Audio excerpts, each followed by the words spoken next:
Okay, so I have everything minimized on my screen, which means I most certainly can't see you all. I don't know if you can hear me. I don't even see chat. So if something is not coming through, I need to hear from you. Is that okay? Yes. Okay, thank you. All right, when we left off on Monday, I was telling you about the three layers of the adrenal cortex, going from superficial to deep. And the deepest layer is close to the adrenal medulla. So there are three layers of the adrenal cortex. Cortex means outer layer. I guess if you're thinking about,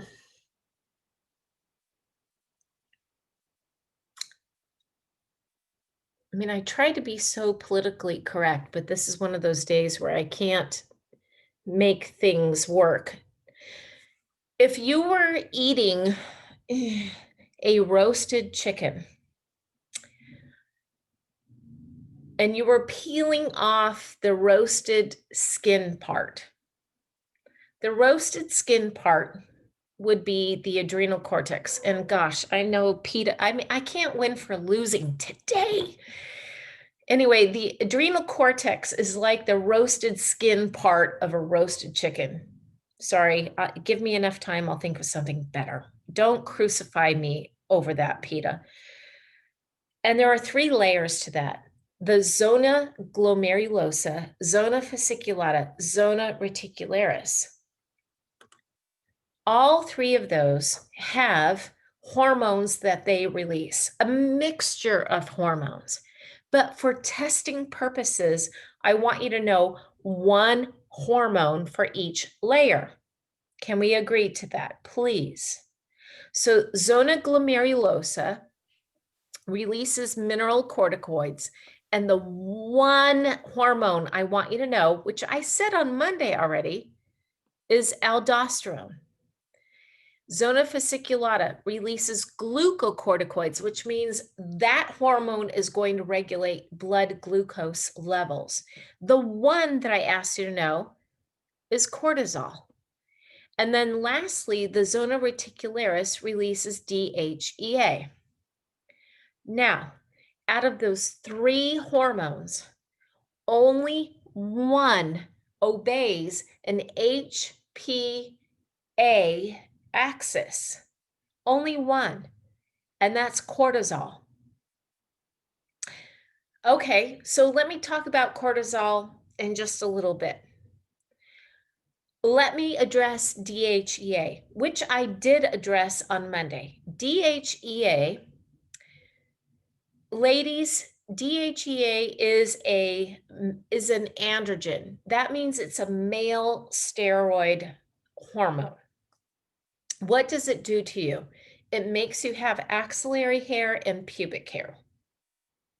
Guys, I only have a few guys in this class, and sorry, I'm not trying to assume your gender. Should I say XYs? It's the kind of day I'm having. Hey, XY students out there. That is so bad.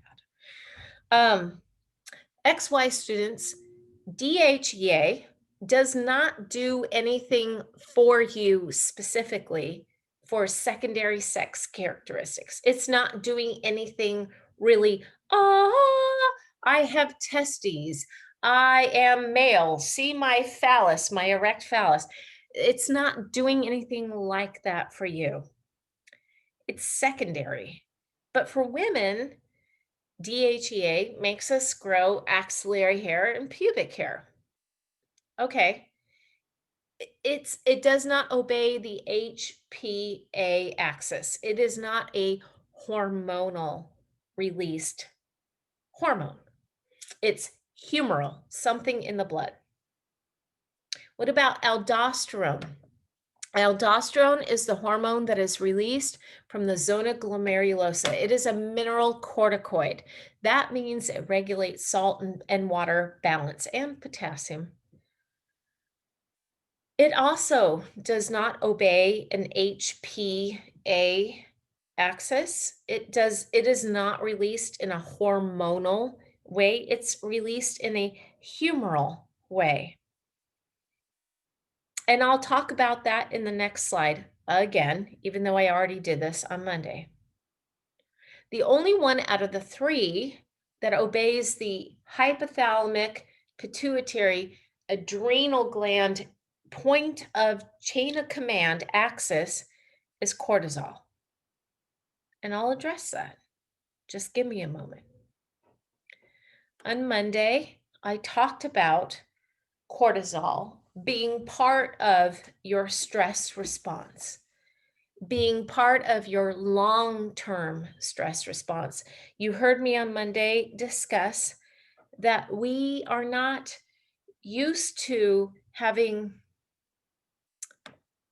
let me strike that and rephrase. We are animals that don't have your typical fight or flight responses, like a zebra. A zebra that outruns the lion lives to see another day. The stress is over. The lion was passed up in the distance. Lion threat is gone. And I told you on Monday, we have a society where we have a lot of extraneous stress points. And that's kind of what I was sharing with you today. It was relevant to our conversation. And as such, because of our society, we have ramifications for daily chronic stress. My day today was off the charts for me, for me. For some of you all, you might have thought of it as hilarious. Like, Kara, that is the funniest thing. And it is, it is funny, but to me, I feel wronged when I wanted to do good. When I was doing what I should do, I felt like I was being punished. Even when I took my dogs to dog training today,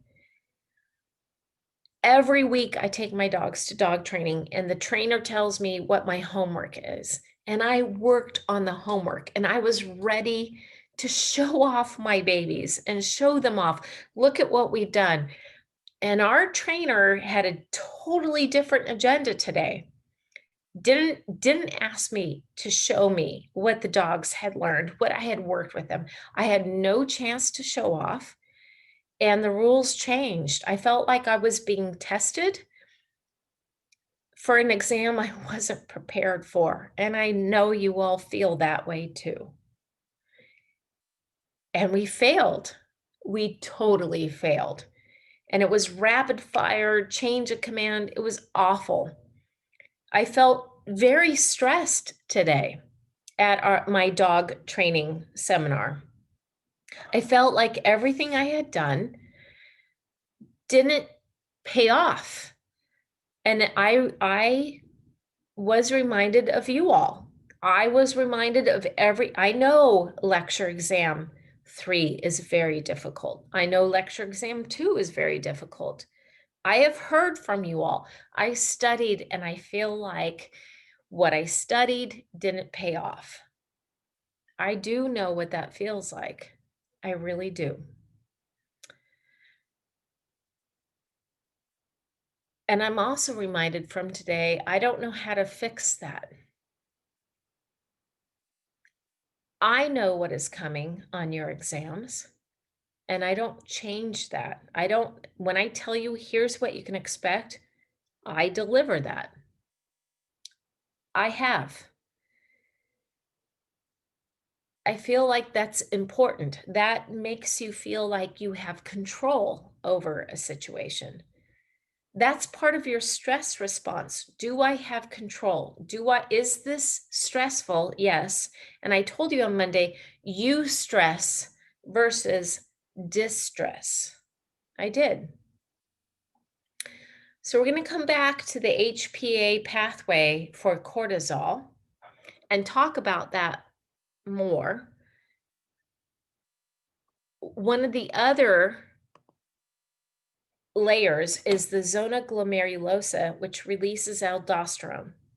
Maybe you haven't gotten to the renal section, the renal chapter yet, but you should this weekend. Aldosterone is going to tell parts of the nephron to reabsorb more salt and water, but it comes at a price. You have to pay out potassium. And it is actually a very delicate system, how aldosterone regulates salt and water, but also potassium. It has multiple layers. And it's not until you're in physiology that you will probably appreciate this. So, what do you need to know for anatomy? You need to know where aldosterone is released from and why, and what it will target, and what the target cell will do in response. So, where is aldosterone released from? The zona glomerulosa of the adrenal cortex. Why? It's released on a humoral mechanism. It is released when your blood volume is too low and your blood pressure is too low. When your blood pressure is too low, what you need to do is restore your blood volume and restore your blood pressure. It is also released when your potassium levels are too high. Again, humoral. Aldosterone, when you reabsorb sodium and reabsorb water, it comes at a payment. You have to pay, and the payment is potassium. So potassium is secreted, and all of this happens at the level of the late distal convoluted tubule. And again, when you get to that lecture, you're going to have to know the parts of your nephron and where things are being secreted or reabsorbed. There's a lot to learn for that chapter on the kidneys. Okay, so now we get to cortisol. Cortisol is released by the zona fasciculata.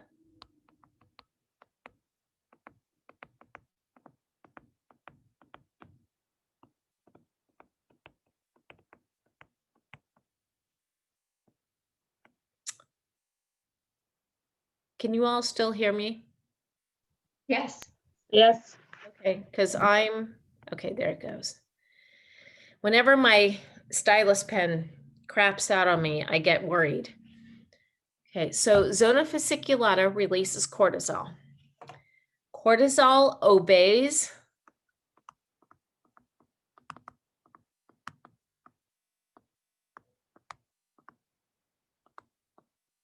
the HPA axis.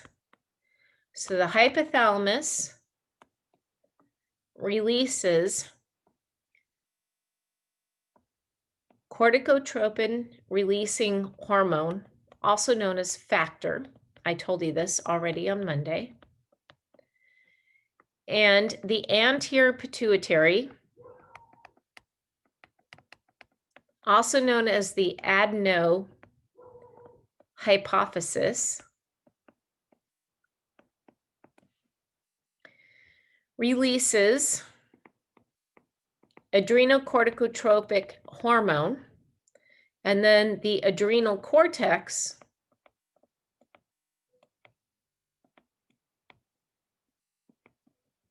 specifically the zona fasciculata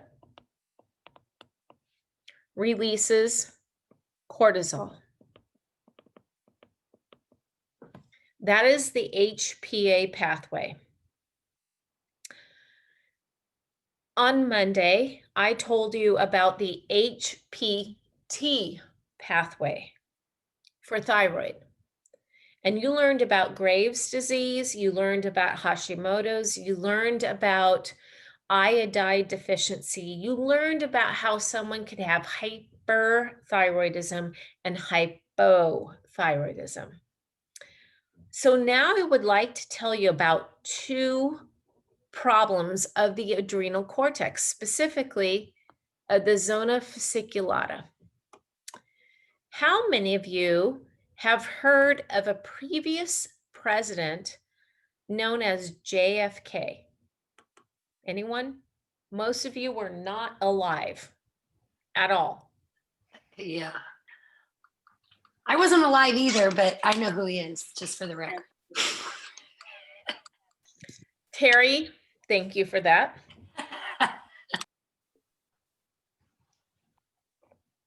So go ahead and Google this. JFK, John F. Kennedy, and Jackie Onassis Kennedy. Well, Onassis was another marriage anyway. Look him up, my young ones. Look up JFK. He was handsome. He really was. He looked tanned. He was young, very accomplished. And he swung the vote. Truly. Women voted for him in numbers that were unprecedented at the time. Women thought he was handsome. They couldn't help themselves. He looked tan. JFK actually had a mild case, a mild version of something called Addison's disease.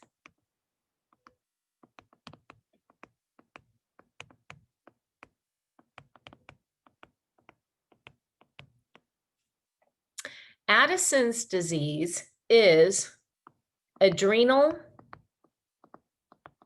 cortex failure. So they don't release aldosterone like they should. Turns out, not responding to that hormone is not life-threatening. Don't get me wrong. Don't get me wrong. Not producing aldosterone has its problems, okay? But turns out it's not life-threatening. Okay, so if you can't regulate salt and water, then you might have, as a consequence of this, low blood pressure and blood volume and high potassium. What about no DHEA? Well, if you're male, sorry, I don't mean this wrong. I don't mean this in a who cares? Only because you don't need DHEA if you're male. You have testosterone. If you're female, actually, same thing. Who cares?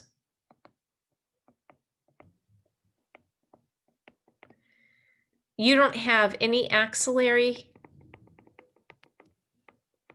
or pubic hair.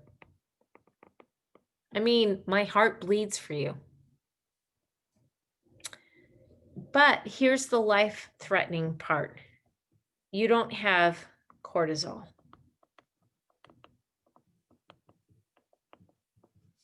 And that means in between meals,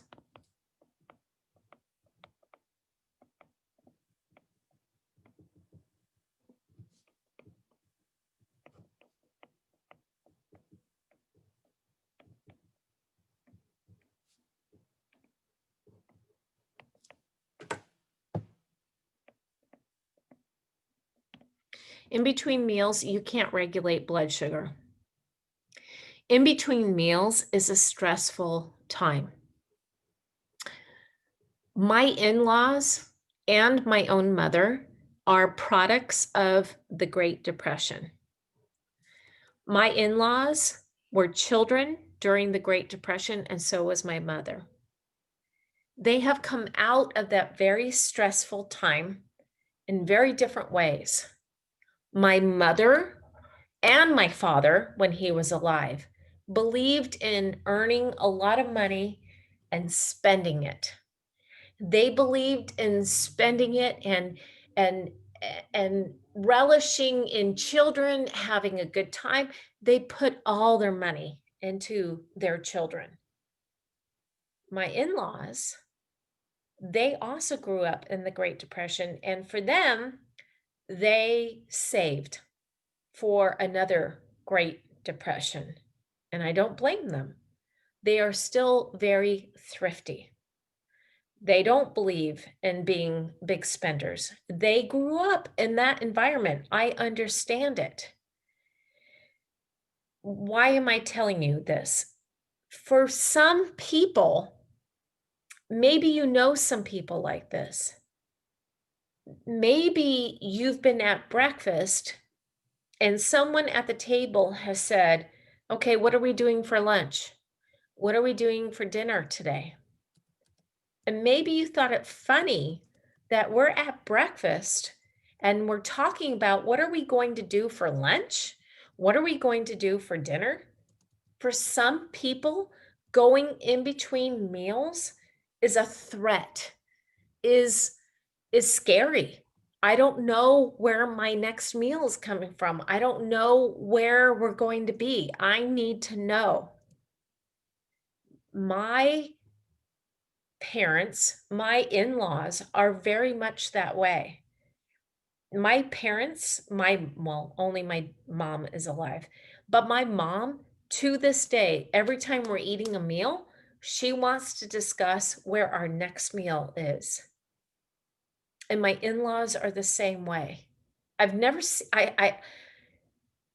I guess you have to know someone who has lived through the Great Depression where they didn't know where their next meal was coming from.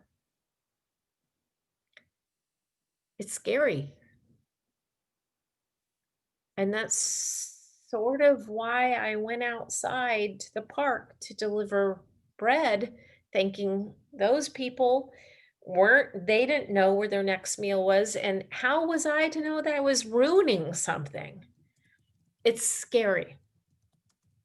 So cortisol is important because it helps regulate your blood glucose levels between meals. There is another hormone that does that as well, and that's called glucagon. But cortisol does this long term.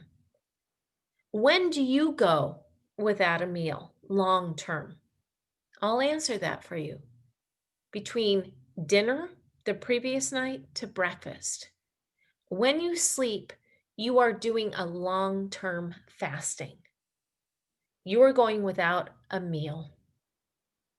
And cortisol helps maintain blood glucose levels. It elevates blood glucose levels so that your brain still functions. What are you doing? What are you doing when you sleep at night?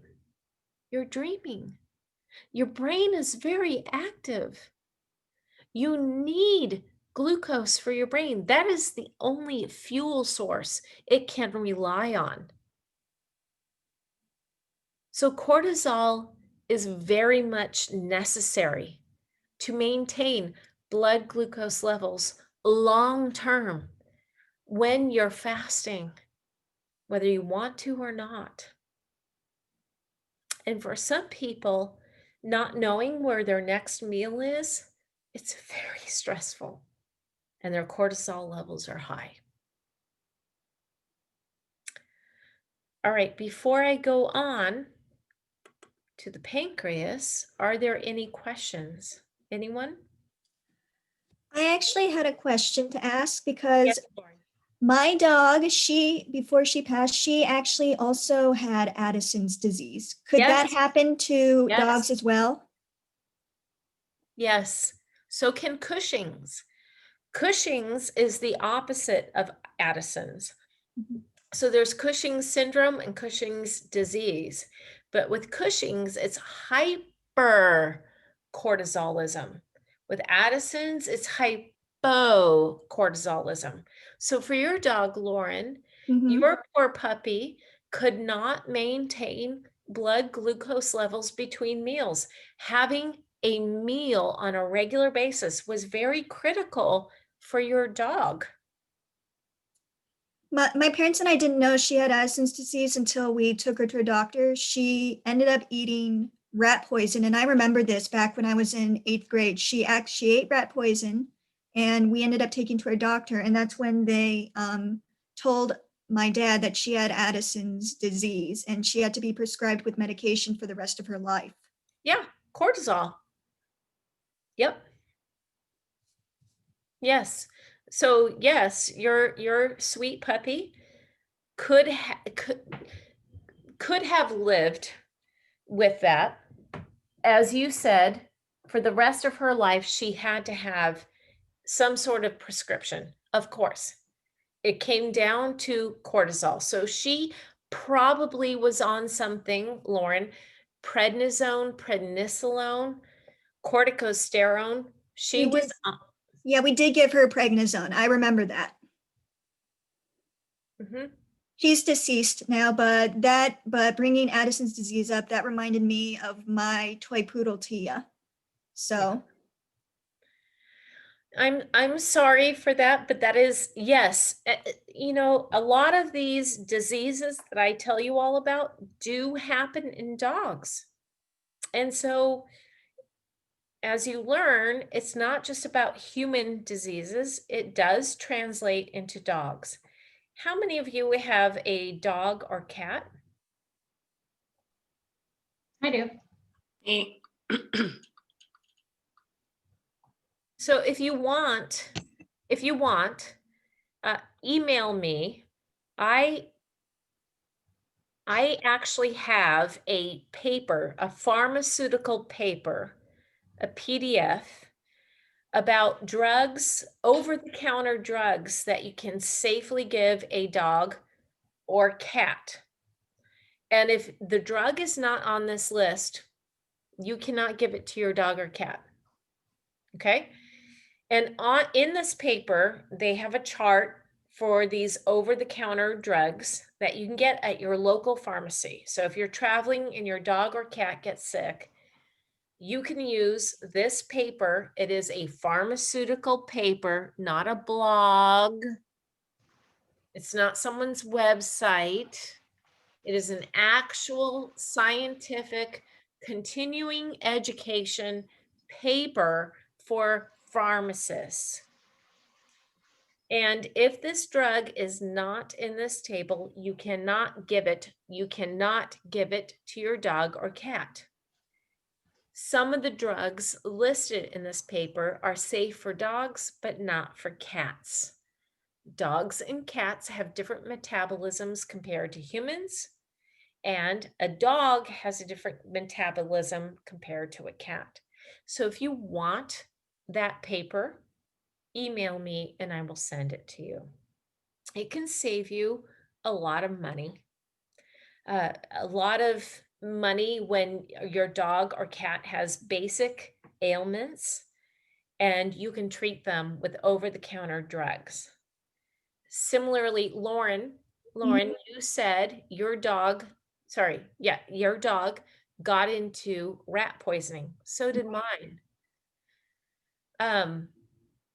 Hydrogen peroxide down your dog or cat's throat makes them regurgitate, makes them vomit. And I have done that because my dogs have gotten into rat poisoning. And instead of spending hundreds of dollars in the middle of the night when I realized they got into it, I poured hydrogen peroxide and made them vomit, actually collected the vomitus, collected and pulled up papers for the rat poisoning. And I won't geek out on you, but I actually calculated, did they actually ingest enough where I should take them to the doctor?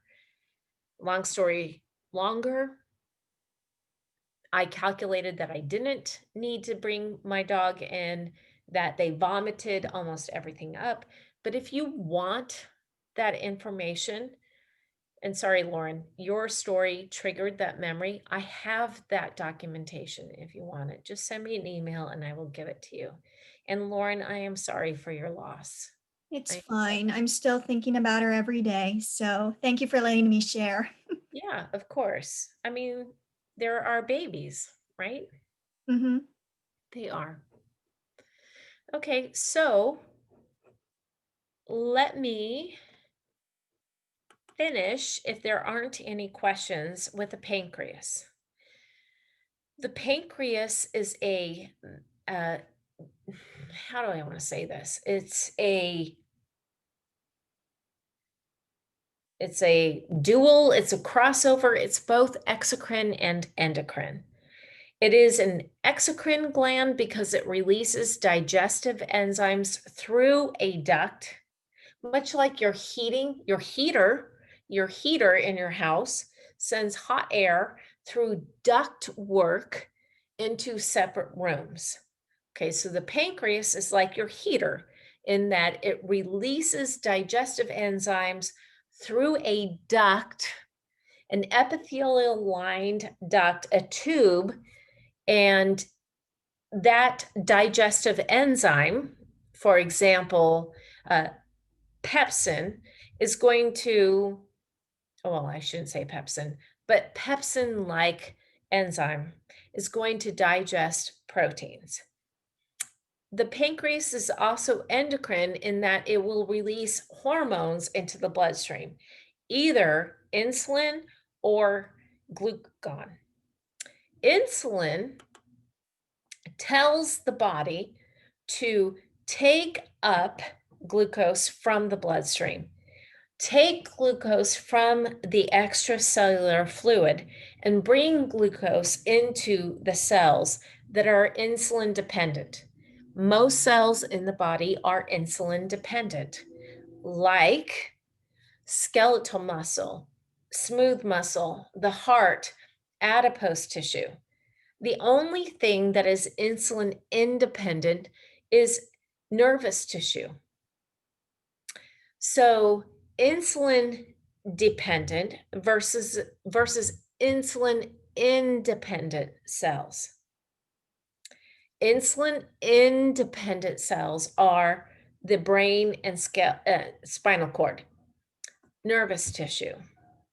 Insulin dependent cells is basically everything else. And when insulin is around, cells will take up glucose from the bloodstream into the cell, and the cell will use that glucose as fuel. It will go through glycolysis to the Krebs cycle to the electron transport chain. Okay. Disorders of the pancreas, like diabetes mellitus, is very costly, very much a medical concern in our community, in our nation. We are no longer the most obese nation in the world. We are number 2. We are the second most obese nation. Mexico won. Our children are obese because as we have cuts to the budget at school education, the number one thing that is cut is PE, physical education, and then after that, musical, anything that's considered to be accessory to augment learning, art, theater. I hate to say it, but that's what gets cut. There are millions of people that have type 1 diabetes, but there are even more millions of people that have type 2 diabetes. And arguably, type 2 diabetes can be prevented. Arguably. Type 1 diabetes is pancreatic failure. The person is not releasing insulin. Insulin comes from beta cells. There are many reasons why a person can have type 1 diabetes. It can be because of an autoimmune disorder. Have you fed wigglers? It can be an autoimmune disorder. It can be T cell mediated. There are many reasons why a person can have type 1 diabetes. By the way, Lauren, and anyone else, pets can have type 1 diabetes too, as well. So I'm sorry to interrupt you, but Go ahead. my cousin actually has type 1 diabetes, I think, and he's required to take his blood test every day. So Absolutely, because maintaining blood glucose levels between meals is very critical for your cousin. Um, and insulin should be doing that, and so should glucagon. And here's what you won't hear from me. If a person has type 1 diabetes, they have a problem with lowering their blood glucose levels because they don't have insulin telling cells to bring the glucose in. Bring glucose in. Eat. Insulin is like the Italian mama saying, eat. You need to eat. Look at all this food I've made you eat. Mangia. And type 1 diabetes means you don't have that insulin. You don't have that Italian mother saying, mangia, eat. And so all this sugar is out there. All this meal is out there. By that I mean in your blood. The cells are starving. Your cells are starving in the face of plenty. Your body is starving in the face of plenty. Your blood glucose levels are through the roof, but your cells can't get to it. Insulin is like the key to unlock the door. You are the person starving. Your cells are starving. And on the other side of the door is all of the sugar, what you need. And insulin is the key. If you don't react to insulin, if you don't make enough insulin, if you don't release insulin, if you can't react to insulin, if you don't release, if you can't react, then you can't get to the other side of the door.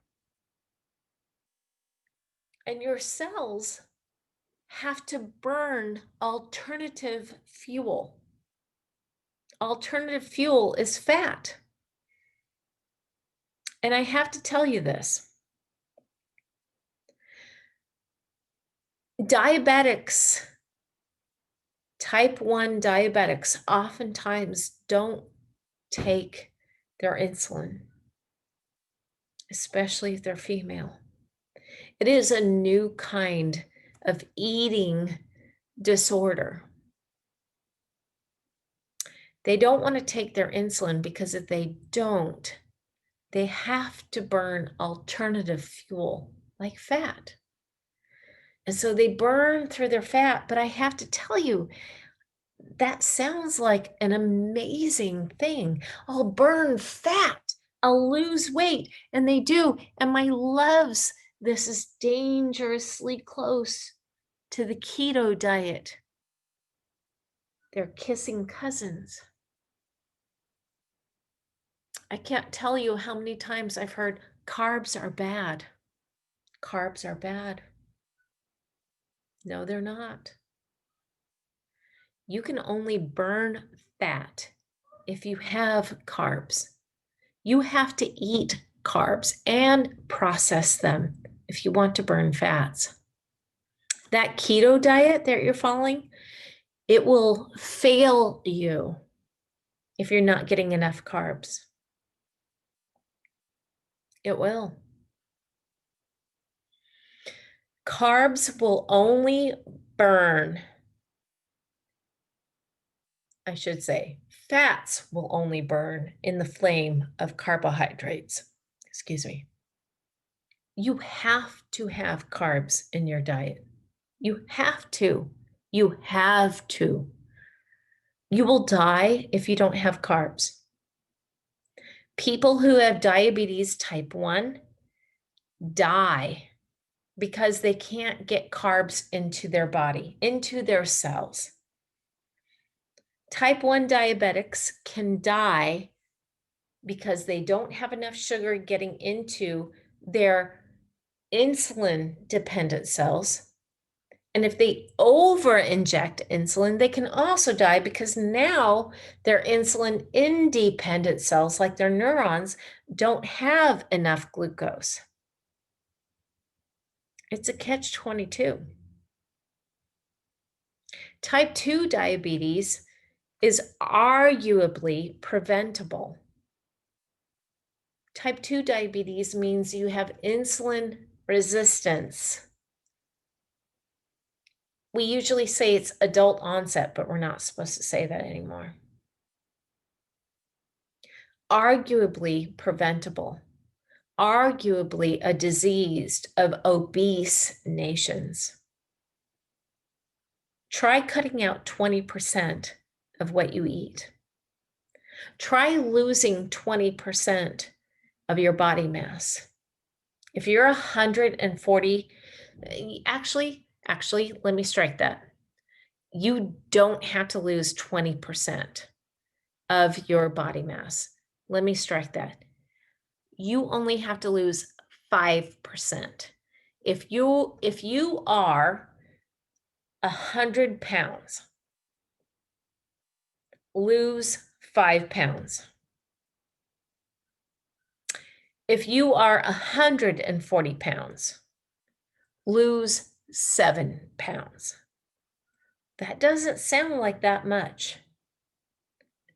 Lose 5% of your current weight, and you will probably eliminate the threat of type 2 diabetes and eliminate the threat of most cancers just by losing 5% of your current body weight. I think that's important. So the pineal gland, are there any questions about the pancreas, what I have said so far? That was a lot. It's all very important.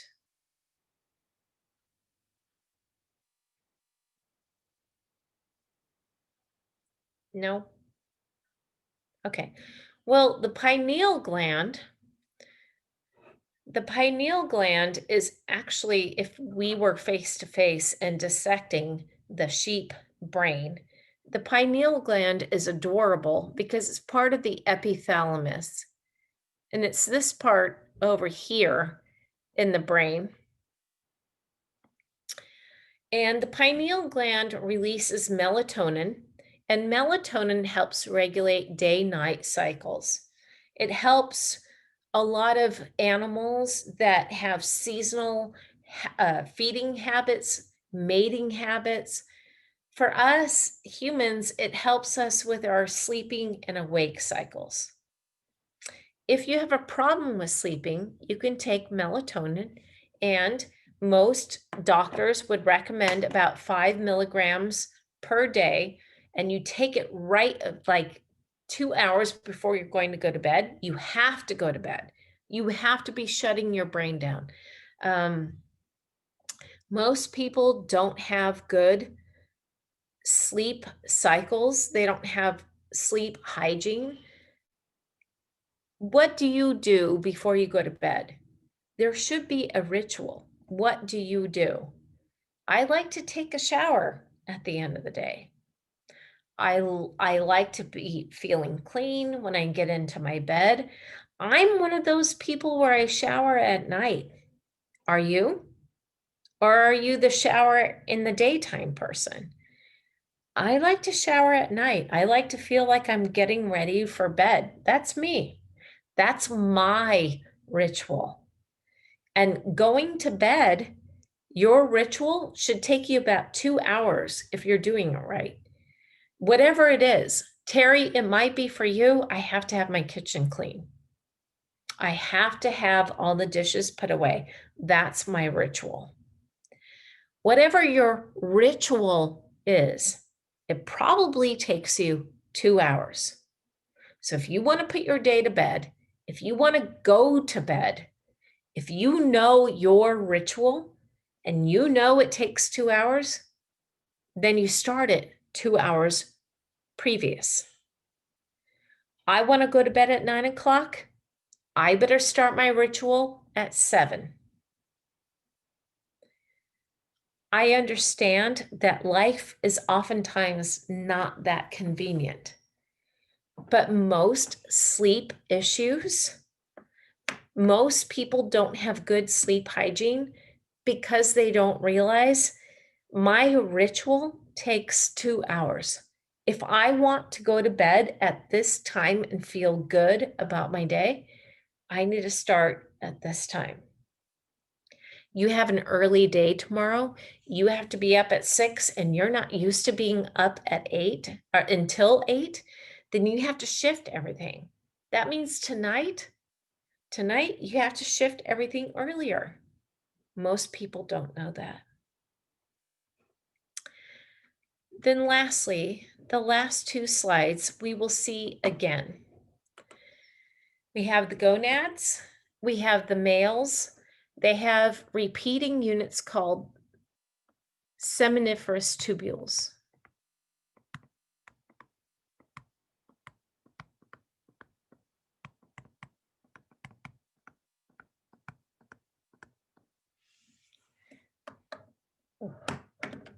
If you're male and you have testes, you have the HPG axis. Testes are a mixed gland. They are exocrine and endocrine. They are exocrine in that they produce sperm. Exocrine, but I hate to say it this way. I'm going to get in trouble for this, but why not today? Testes are both exocrine and endocrine. Exocrine means something they secrete will end up on the outside of the body. Something testes secrete will be on the sheets in the morning, is how I describe this. It sounds awful. That sounds awful. And ladies, your ovaries are the same thing. Something they secrete will end up on the sheets. It's just not daily, it could be monthly. You know, you've woken up where there's blood all over in the sheets. It's because you've ovulated and now that oocyte is coming out. You have your menstrual cycle. So the gametes are the sex cells and they have to be able to come out of the body, out of the gland, out of the organ. And then, so that means the gonads are both exocrine and endocrine. Exocrine means they're secreting something like the gametes that has to come out of the body. Kara, I'm a woman. My oocyte doesn't come. I was pregnant. The fetus was in me. Not really. It was in a section of you that could easily come out of you.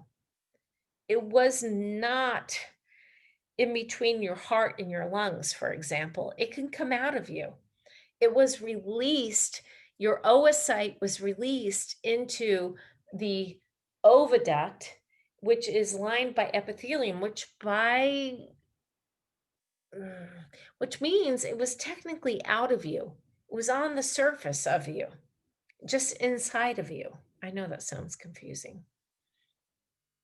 Anyway, for the males, testosterone and estrogen, they're going to help with the maturation and formation of sperm and secondary sex characteristics. We'll talk more about this when we get to the reproductive system.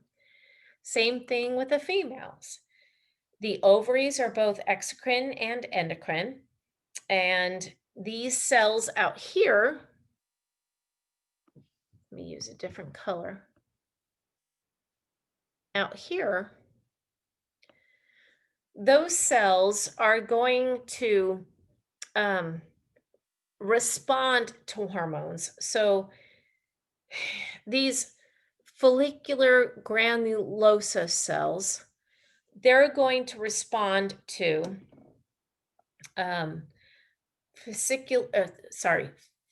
follicle stimulating hormone and luteinizing hormone. And those cells are basically going to tell the oocyte inside to mature and go through